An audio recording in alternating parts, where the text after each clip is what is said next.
أعوذ بالله من الشيطان الرجيم بسم الله الرحمن الرحيم ثم أتبع سببا پھر وہ ایک اور راستے پر چلا، إذا بلغ بين السدين وجد من دونهما قوما لا يكادون يفقهون قولا یہاں تک کہ جب وہ دو پہاڑوں کے درمیان پہنچا تو ان کے پیچھے ایک ایسی قوم کو پایا جو مشکل ہی سے کوئی بات سمجھ پاتے تھے۔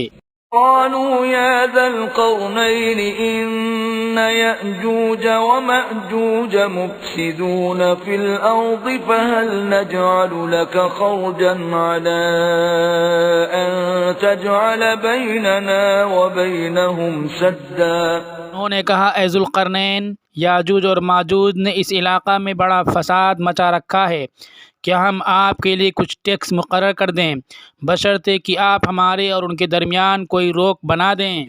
قال ما مكنني فيه ربي خير فأعينوني بقوة أجعل بينكم وبينهم ردما ذوالقرنین نے کہا، میرے پروردگار نے مجھے جو دے رکھا ہے وہ بہتر ہے، لہٰذا تم جسمانی محنت سے میری مدد کرو، میں تمہارے اور ان کے درمیان ایک مضبوط دیوار بنا دوں گا۔ آتوني زبر الحديد حتى إذا ساوى بين الصدفين قال انفخوا حتى إذا جعله نارا قال آتوني أفرغ عليه قطرا میرے پاس لوہے کی چادریں لے آؤ، یہاں تک کہ جب دونوں پہاڑوں کے درمیان خلا کو پاٹ دیا تو حکم دیا کہ آگ دہکاؤ، یہاں تک کہ جب انہیں آگ بنا دیا تو کہا میرے پاس ضروری سامان لاؤ کہ اس پر پگھلا ہوا تانبا اڈیل دوں۔ فما استطاعوا أن يظهروه وما استطاعوا له نقبا پھر یاجوج ماجوج نہ اس پر چڑھ سکیں اور نہ اس میں سوراخ کر سکیں۔ قال هذا رحمة من ربي فإذا جاء وعد ربي جعله دكاء وكان وعد ربي حقا ذوالقرنین نے کہا، یہ میرے پروردگار کی رحمت ہے، پھر جب میرے رب کا وعدہ آئے گا تو اسے ریزہ ریزہ کر دے گا اور میرے رب کا وعدہ سچا ہے۔ وتركنا بعضهم يومئذ يموج في بعض ونفخ في الصور فجمعناهم جمعا اور ہم اس دن انہیں ایک دوسرے کے ساتھ گتھم گتھا ہوتے ہوئے چھوڑ دیں گے اور سور پھونکا جائے گا، پھر ہم سب کو ایک ایک کر کے اکٹھا کر لیں گے۔ وعرضنا جهنم يومئذ للكافرين عرضا اور اس دن ہم دوزخ کو ان کفر کرنے والوں کے بالکل سامنے لے آئیں گے۔ الذين كانت أعينهم في غطاء عن ذكري وكانوا لا يستطيعون سمعا ان کی آنکھوں پر میری یاد سے پردہ پڑا ہوا تھا اور وہ اللہ تعالیٰ کی باتوں کو قبول کرنے کے جذبے سے سن بھی نہیں سکتے تھے۔ اس پہ بہت تفصیل کے ساتھ بات ہونی چاہیے۔ یاجوج ماجوج کو سمجھ لیں اچھی طرح سے، اسی کے ساتھ دجال کو بھی سمجھ لیں، عیسیٰ علیہ السلام کو بھی سمجھ لیں، تو جو فتنے چل رہے ہیں ان فتنوں سے ہم بچ سکتے ہیں۔ سب سے پہلی بات یاجوج ماجوج کے بارے میں بات آتی ہے۔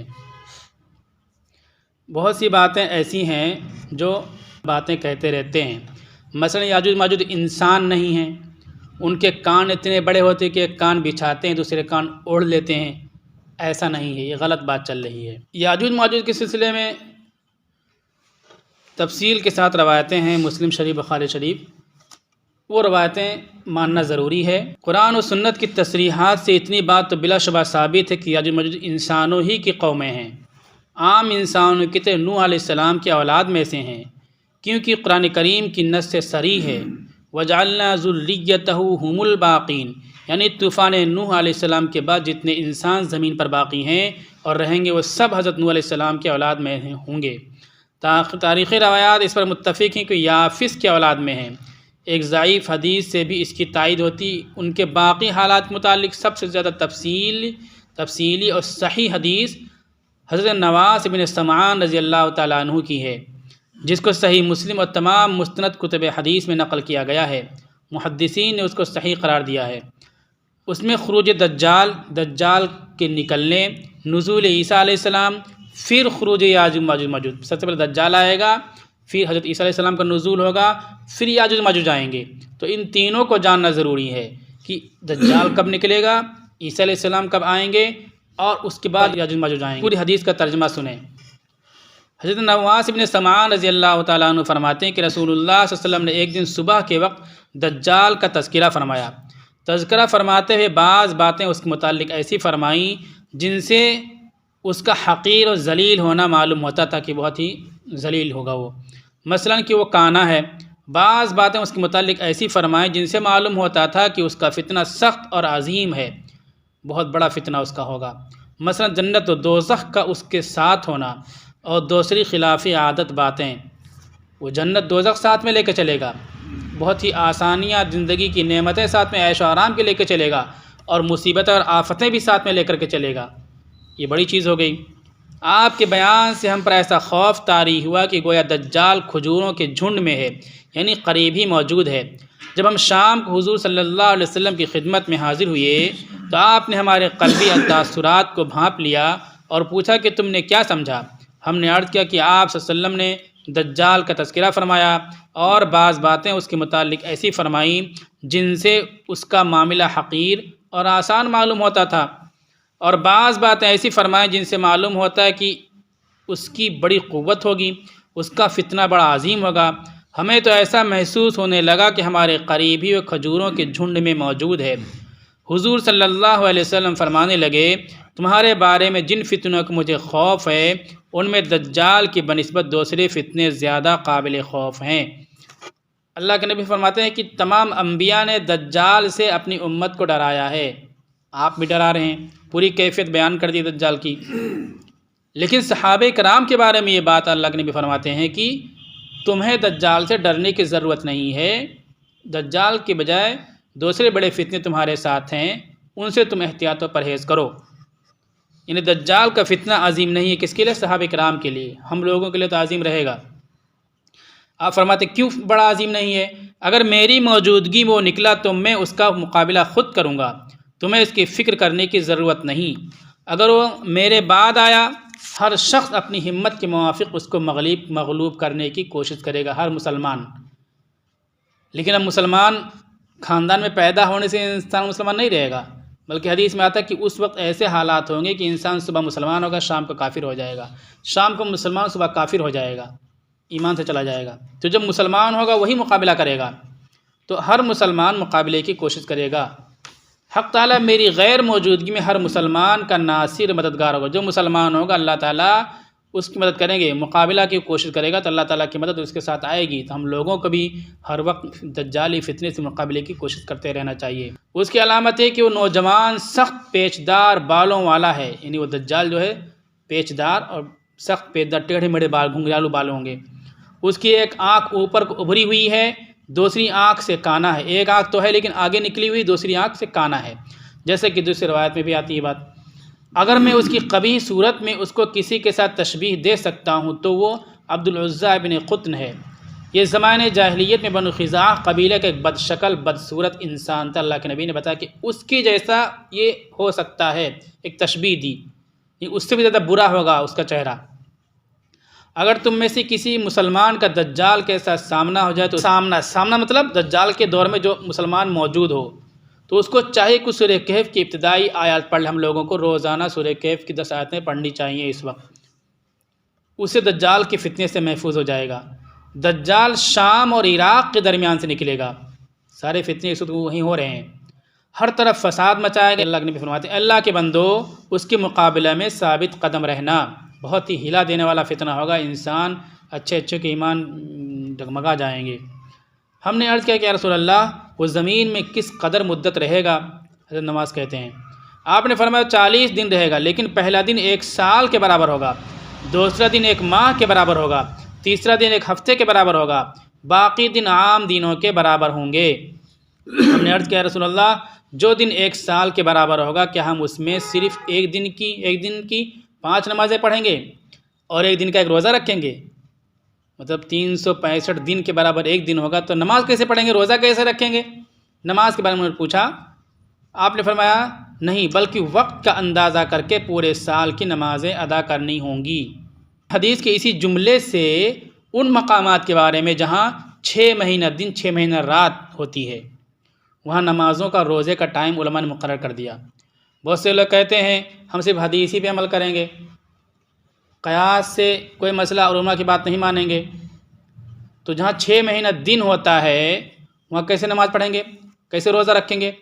بعض مقامات 40 گھنٹے کے دن ہوتے ہیں، 40 گھنٹہ روزہ کیسے رکھیں گے؟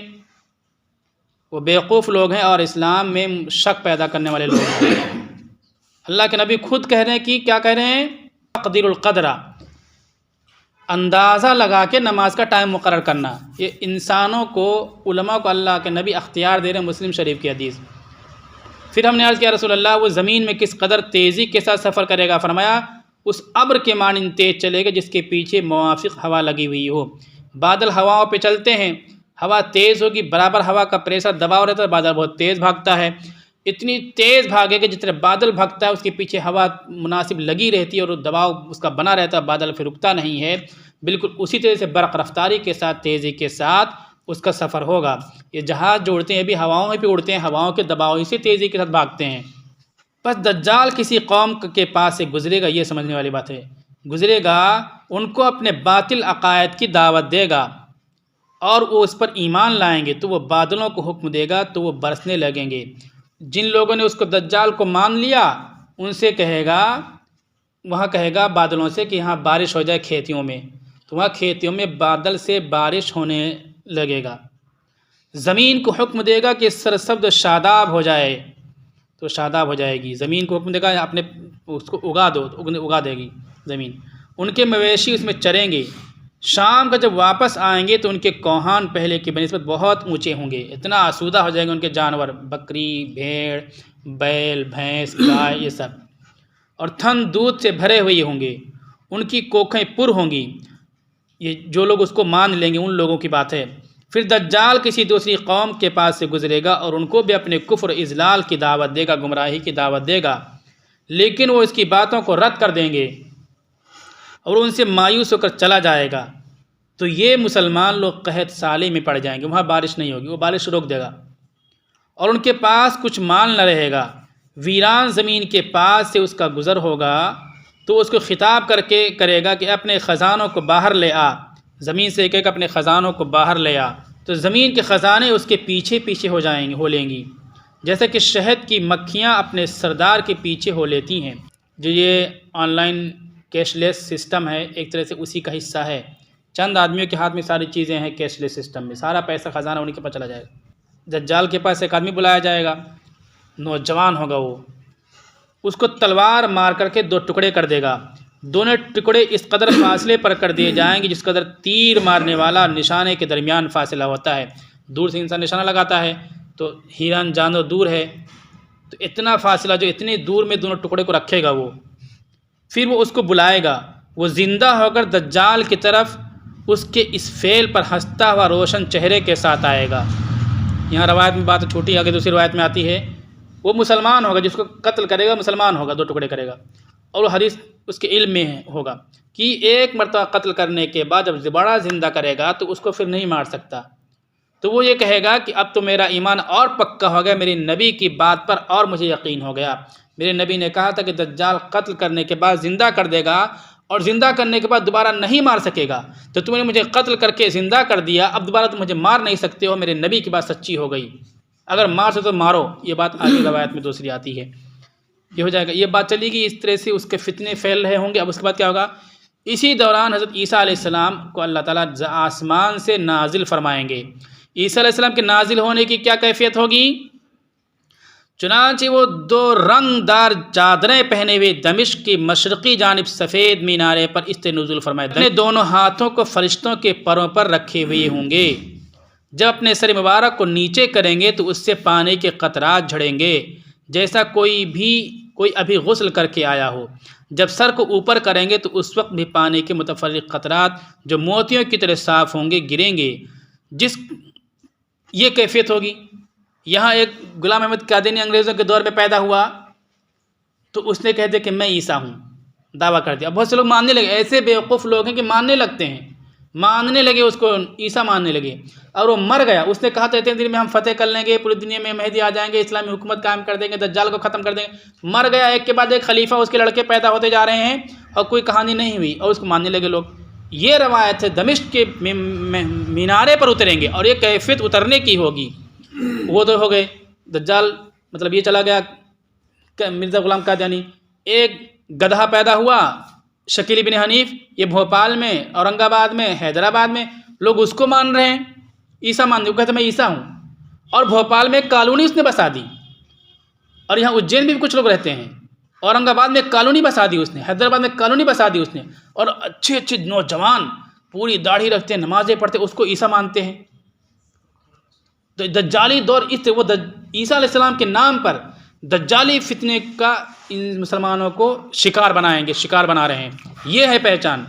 پھر کیا ہوگا؟ عیسیٰ علیہ السلام کی کیا خصوصیت ہوگی؟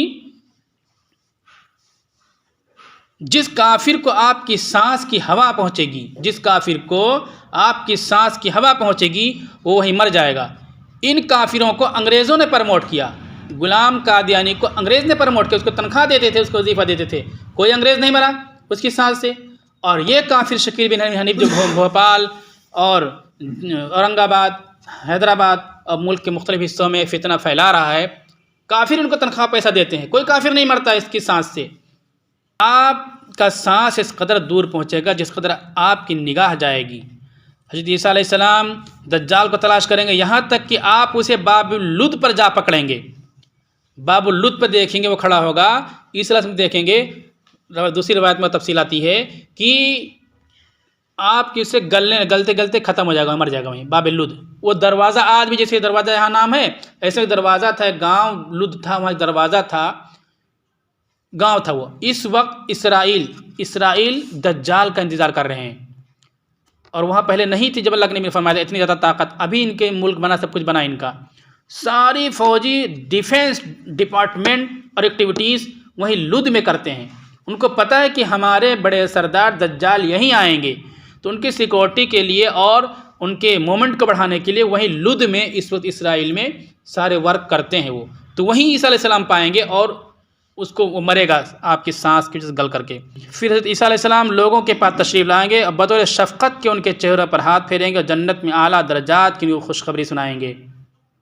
یہ ہوگی عیسیٰ علیہ السلام کی بات۔ حضرت عیسیٰ علیہ السلام ابھی اسی حال میں ہوں گے کہ حق تعالیٰ کا حکم ہوگا کہ میں اپنے بندوں میں ایسے لوگوں کو نکالوں گا جن کے مقابلہ کی کسی کو طاقت نہیں ہوگی۔ ان آیات میں جس یاجوج ماجوج کا تذکرہ ہے اب وہ بات آ رہی ہے۔ اسی روایت میں عیسیٰ علیہ السلام کو حکم ہو جائے گا کہ اب ایک قوم ایسی نکلنے والی ہے جن کے مقابلے کی کسی کو طاقت نہیں ہوگی، آپ مسلمانوں کو جمع کر کے کوہ طور پر چلے جائیں، یہ کوئی مقابلہ نہیں کر سکتا ان سے، اس لیے لڑنا بہتر نہیں ہے بلکہ سیفٹی کے لیے چلے جاؤ اوپر۔ چنانچہ عیسیٰ علیہ السلام ایسا ہی کریں گے، حق تعالیٰ یاجوج ماجوج کو کھول دیں گے تو وہ تیزی کے ساتھ ہر بلندی سے پھسلتے ہوئے دکھائی دیں گے۔ ان میں سے پہلے لوگ بحیرہ تبریہ سے گزریں گے اور اس کا سب پانی پی کر ایسا کر دیں گے کہ جب ان میں سے دوسرے لوگ اس بحیرہ سے گزریں گے تو دریا کی جگہ خشک دیکھ کر کہیں گے کہ کبھی یہاں پانی ہوگا۔ حضرت عیسیٰ علیہ السلام اور ان کے رفقا کوہ طور پر پناہ لیں گے، دوسرے مسلمان اپنے قلعوں اور محفوظ جگہوں میں پناہ لیں گے۔ کھانے پینے کا سامان ساتھ ہوگا مگر وہ کم پڑ جائے گا، تو ایک بیل کے سر کو 100 دینار سے بہتر سمجھا جائے گا، کھانے پینے کی چیزیں اتنی مہنگی ہو جائیں گی۔ یہ بڑا مسئلہ یاجوج ماجوج دجال کے دور میں کھانے پینے کا بڑا مسئلہ ہوگا، اس لیے بھی سورہ کہف کی تلاوت کرتے رہنا چاہیے اور گھروں میں سرکے کا انتظام کرنا چاہیے اور سرکہ کھانا چاہیے۔ اللہ کے نبی نے فرمایا جس گھر میں سرکہ ہوگا اس کے گھر میں فاقہ نہیں ہوتا ہے، گھر میں برکت ہوتی ہے۔ سرکہ کھانے سے بہت سی بیماریوں کا علاج ہو جاتا ہے، گیس کا دنیا پیٹ کے ذریعے بیماریاں ہوتی ہیں اور سنت بھی ہے، اور فاقہ سے بچیں گے تو اس میں سرکے کے خاطر انتظام کریں، اس وقت سب کو انتظام کرنا چاہیے۔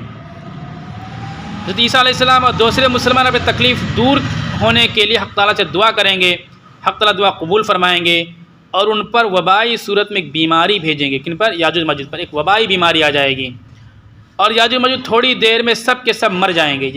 پھر حضرت عیسیٰ علیہ السلام ان کے ساتھی کوہ طور سے نیچے آئیں گے تو دیکھیں گے زمین میں ایک بالش جگہ بھی ان کی لاشوں سے خالی نہیں، اور لاشوں کے سڑنے کی وجہ سے سخت تعفن پھیل رہا ہے، اسمیل پھیل رہا ہے. اس کیفیت کو دیکھ کر دوبارہ حضرت عیسیٰ علیہ السلام ان کے ساتھی حق تعالیٰ سے دعا کریں گے کہ یہ مصیبت بھی دفع ہو. حق تعالیٰ قبول فرمائیں گے. بہت بھاری بھرکم پرندوں کو بھیجیں گے ان کی لاشوں کے لیے، جن کی گردنیں اونٹ کی گردن کی مانند ہوں گی، اور ان کی لاشوں کو اٹھا کر جہاں اللہ کی مرضی ہوگی وہاں پھینک دیں گے. بعض روایت میں کہ دریا میں ڈالیں گے. پھر حق تعالیٰ بارش برسائیں گے. کوئی شہر جنگل ایسا نہ ہوگا جہاں بارش نہ ہوئی ہوگی. ساری زمین دھل جائے گی، شیشہ کے مانند صاف ہو جائے گی. پھر حق تعالیٰ زمین کو حکم فرمائیں گے کہ اپنے پیٹ سے پھلوں اور پھولوں کو اگا دے اور نئے سرے سے اپنے برکات کو ظاہر کر دے. چنانچہ ایسا ہی ہوگا. اس قدر برکت ظاہر ہوگی کہ ایک انار ایک جماعت کے لیے، ایک پوری ٹیم اور گروپ کے لیے کھانے کے لیے کافی کفایت کرے گا. لوگ اس کے چھلکے کی چھتری بنا کر سایہ حاصل کریں گے. اور دودھ میں اس قدر برکت ہوگی کہ ایک اونٹنی کا دودھ بہت بڑی جماعت کے لیے کافی ہوگی. جس وقت اللہ کے نبی یہ بیان فرمانے صحابہ کرام سن کر کے آمنا صدقنا کہہ رہے ہیں. ہم لوگ بھی اپنے بچپن کے اور اس وقت کی زندگی دیکھیں. ہمارے بچپن میں خاص طور جو زیادہ عمر ہیں 50-60 سال والے، وہ دیکھیں کھیتوں میں پیداوار کتنی کم تھی، لیکن ادھر کھیتوں میں کتنی زیادہ پیداوار ہونے لگی ہے. کتنی زیادہ، ڈبل سے بھی زیادہ پیداوار ہونے لگی. ایک کنٹل 2 کنٹل گیہوں پیدا ہوتا تھا پہلے، اور ابھی کیا 22 کنٹل 25 کنٹل 23 کنٹل 21 کنٹل، کئی گنا زیادہ پیداوار ہو گئی. تو یہ چیزیں جو اللہ کے نبی فرما رہے ہیں بالکل آنکھیں بند کر کے ماننے والی ہیں. تو اسی کو ایمان کہتے ہیں. اگر ہم سائنٹیفک طریقے پر ملانا چالو کریں تو ماننے پر مسلمان تو ہوں گے، لیکن وہ ایمان ہم کو حاصل نہیں ہوگا. دیکھ کر ایمان لانے والے ہو جائیں گے. آج یہ چیزیں دیکھنے میں آ رہی کہ کتنی زیادہ آبادی بھی بڑھ گئی، کھیتیاں بھی کم ہو گئیں، پیداوار کتنی زیادہ ہو گئی. تو یہ فرماتے ہیں کہ اس طرح سے ایک پھل اتنے لوگوں کے لیے کافی ہو جائے گا. دودھ میں اس قدر برکت ہوگی کہ ایک اونٹنی کا دودھ ایک بہت بڑی جماعت کے لیے کافی ہوگا. ایک گائے کا دودھ ایک قبیلے کے سب لوگوں کو کافی ہو جائے گا.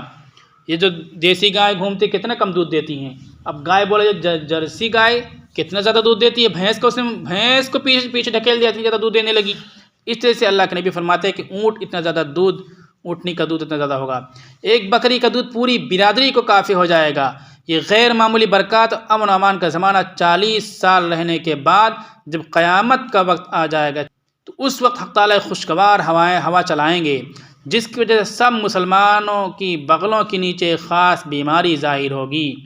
اسی لیے سے کوئی بیماری، طاعون وغیرہ اور وبائی بیماری مر جاتی ہے، انہیں کہنا چاہیے کہ اس پر اللہ کا عذاب آ گیا ہے. اللہ تعالیٰ کی رحمت بھی ہوتی ہے اس طرح سے موت ہونے میں. مثلا کووڈ-19 کے موقع پر شروع میں مسلمانوں کو کتنا زیادہ پریشان کیا گیا، پکڑ کر اسپتالوں میں پہنچایا گیا اور زیادہ مسلمانوں کی گھیرا بندی کی گئی. اور دوسرے لوگ سمجھتے تھے کہ یہ بیماری ان کے باپ نے شروع کی ہے تو ان کو بیماری نہیں لگے گی. تو دوسری لہر چلی تو وہی لوگ مرنے لگے جو مسلمانوں کا مذاق اڑاتے تھے، مسلمان اور جن کے پاس سختی نہیں ہوتی تھی. تو بہت سی چیزیں مسلمانوں کے لیے بظاہر مصیبت ہوتی ہیں لیکن اللہ کی رحمت ہوتی ہیں. تو بیماری رحمت ہوگی مسلمانوں کے لیے، جس کی وجہ سے سب مسلمان مر جائیں گے. ایسی بیماریوں کو دیکھ کر کے کسی مسلمان کو یہ نہیں کہنا چاہیے کہ اس پر اللہ کا عذاب آ گیا، کبھی نہیں کہنا چاہیے. اور باقی صرف شریر و کافر رہ جائیں گے جس زمین پر کھلا حرام کاری جانوروں کی طرح کریں گے.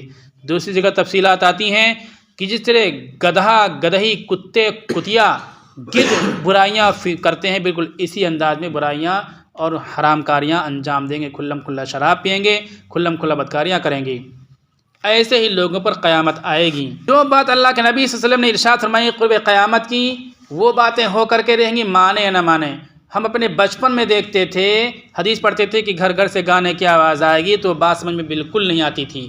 سب سے پہلے 1913 میں جو فلم بنی مہاراجہ ہریش چندر، اس میں عورتوں کا کردار ادا کرنے کے لیے عورتیں نہیں ملی. حتیٰ کہ ہماری وہ عورتیں جو ویشیا ورتی میں ہیں ان کو بلانے گے تو وہ بھی نہیں تیار ہوئی کہ ہم جسم بیچ کر کے پیٹ پالتے لیکن اتنا ذلیل نہیں ہیں کہ ہم فلم کے پردے پہ جا کر کے ناچیں، اپنی تصویر کو دکھائیں. وہ نہیں تیار ہوئی. تو مردوں نے عورتوں جیسا بال کپڑا پہن کر کے اس میں کردار ادا کیا. پھر وہ فلم جاری ہوئی 1913 میں. تو اس طرح لوگ برائیوں سے دور تھے.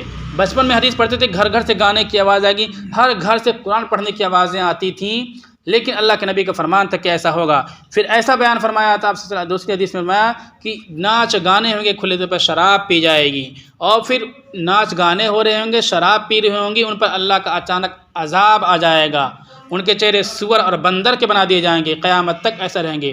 ناچ گانا سوچ بھی نہیں سکتے تھے، جب دیکھو دوسری قومیں بنا رہی ہیں فلم، اس میں کوئی ناچنے والا نہیں، کوئی دیکھنے والا نہیں ہے، اس کا لوگ بائیکاٹ کرتے تھے، تو کیسی چیز ہو سکتی تھی؟ گھر گھر میں ناچنے لگیں گے لوگ، ناچنے والے کمزور لوگ ہوتے تھے اور اچھے لوگ ناچنے لگے اور گانے لگے، ہو گیا۔ اللہ کے نبی نے فرمایا تھا اس سے بس ایک چیز باقی بچی ہے کہ ان ناچ گانا کے محفلوں میں لوگوں کے چہرے سور اور بندر کے بنا دیے جائیں۔ کل پرسوں ایک یوٹیوب پہ دیکھا میں نے وہ کہ ناچتے تھے، سارے کے سارے لوگ زمین میں دھس گئے۔ وہ حدیث فوراً یاد آ گئی کہ اللہ کے نبی فرمایا تھا کہ قرب قیامت میں ناچ گانا کریں گے اور زمین میں دھس جائیں گے، دھس گئے وہ۔ تو اب یہ چیز باقی بچی، اس لیے ہم کو ایسی محفلوں سے بچنا چاہیے اور شادی بیاہ کے موقع پہ ڈی جے وغیرہ سے بچنا چاہیے، نہ سمجھی نہیں کرنا چاہیے، مسلمان ہیں ہم۔ تو ان پر قیامت آئے گی جو اس طرح حرام کاری اور برائی میں مبتلا ہوں گے۔ حضرت عبد الرحمن ابن یزید کی روایت میں یاجوج ماجوج کے باقی کے قصے کی زیادہ تفصیل آئی ہے، وہ کہ بحر تبریہ سے گزرنے کے بعد یاجوج ماجوج بیت المقدس کے پہاڑوں میں سے ایک پہاڑ جبل الخمر پر چڑھ جائیں گے اور کہیں گے ہم نے زمین والوں کو سب کو قتل کر دیا ہے، لو اب ہم آسمان والوں کا خاتمہ کریں گے۔ چنانچہ اپنے تیر آسمان کی طرف پھینکیں گے، وہ تیر حق تعالیٰ کے حکم سے خون آلود ہو کر ان کی طرف واپس آئیں گے تاکہ وہ احمق یہ سمجھ کر خوش ہوں کہ آسمان والوں کا بھی خاتمہ کر دیا۔ دجال کے قصہ میں حضرت ابو سعید خدری رضی اللہ تعالیٰ عنہ کی روایت میں یہ بھی اضافہ ہے کہ دجال مدینہ منورہ سے دور رہے گا، مدینہ کے راستوں پر بھی اس کا آنا ممکن نہ ہوگا، وہ مدینہ کے قریب ایک شور زمین کی طرف آئے گا۔ اس وقت ایک آدمی دجال کے پاس آئے گا اور وہ آدمی اس وقت کے بہترین لوگوں میں سے ہوگا۔ جو پیچھے روایت میں نے مسلم شریف کی پڑھی تھی، بتایا تھا جوان کے بارے میں، یہ ہے روایت ابو سعید خدری۔ اس کو خطاب کر کے کہے گا میں یقین سے کہتا ہوں کہ تو ہی دجال ہے جس کے ہمیں رسول اللہ صلی اللہ علیہ وسلم نے خبر دی تھی۔ دجال لفظ ایک گالی ہے، دج میں دھوکہ دینے والا، بہت زیادہ دھوکے دینے والا، تو مکار جیسے بولتے ہیں ہم، یہ لفظ جب یہ لفظ بولے گا تو چڑ جائے گا۔ یہ سن کر دجال کہنے لگے گا لوگو مجھے یہ بتلاؤ کہ اگر میں اس آدمی کو قتل کر دوں اور پھر اسے زندہ کر دوں تو میرے خدا ہونے میں شک کرو گے؟ وہ جواب دیں گے کہ نہیں۔